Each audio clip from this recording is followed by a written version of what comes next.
Rise and grind. The 5 best bottles to gift your boss. Let's get into the list. And so with the holidays approaching, you are wondering what will be that gift that you're going to buy that's going to impress your boss and get you that promotion. And so 3 things that we want to consider. 1, it has to be something that looks expensive, but is not really expensive. 2, it's got to be something unique, something that's going to help you to stand out.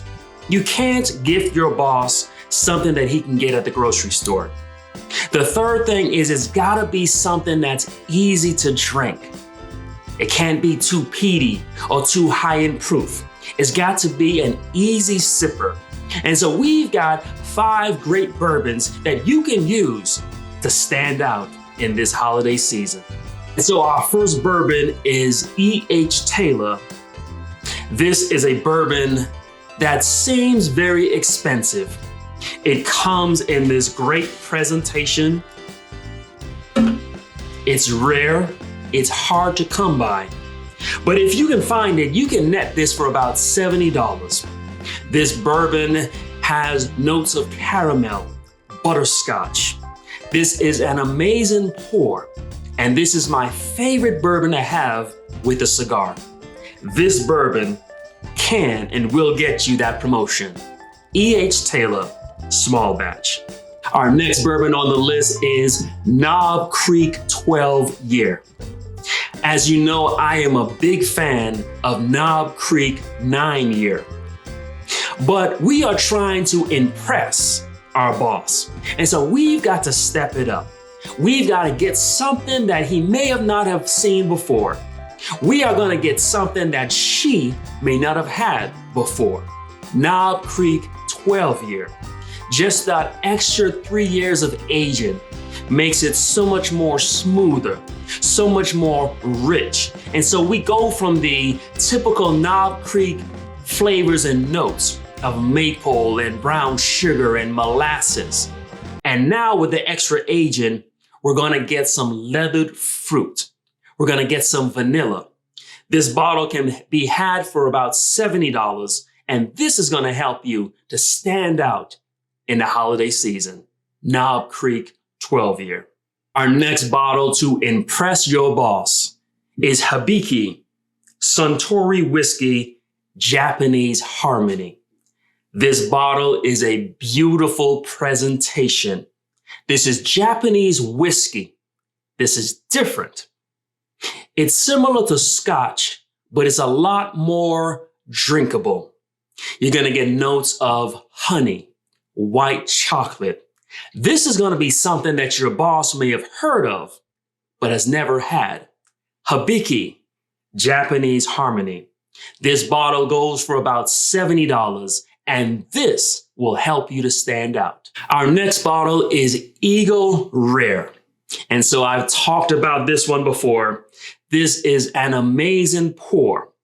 Now, this can be found for about $40, but because it's so rare, it usually goes on the secondary market for double the price. Your boss may have heard about it, may have wanted it, but likely has not tried it. This is going to give you notes of orange peel, toffee. This $40 can get you a double in your pay.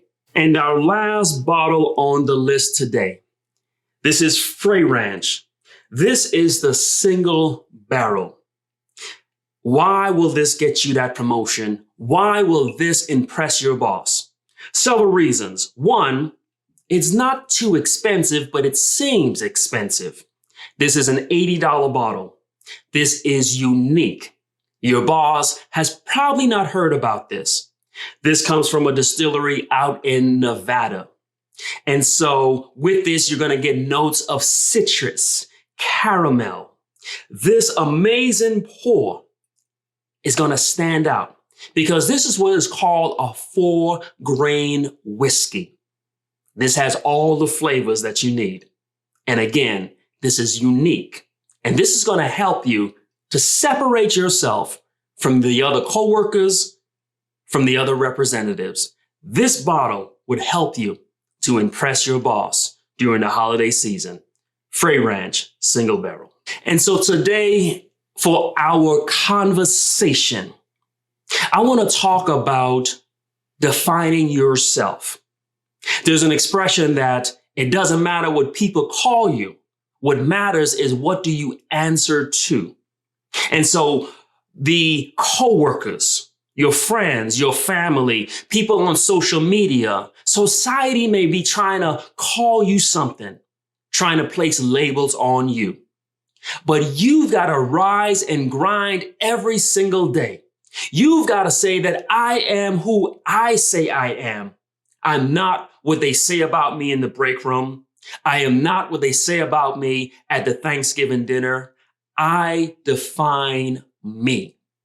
And in order to really take control of your life, in order to truly rise and grind, you've got to get to the point where you define you, where you create your own reality, where you are the master of your fate and the captain of your ship, where you rise and grind each day, saying that I am who I say I am.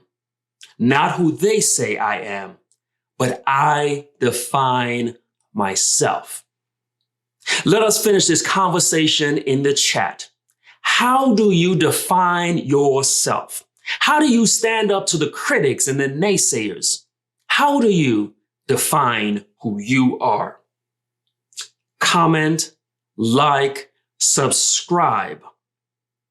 Please follow us on Instagram at Rise and Grind 411. Rise and Grind.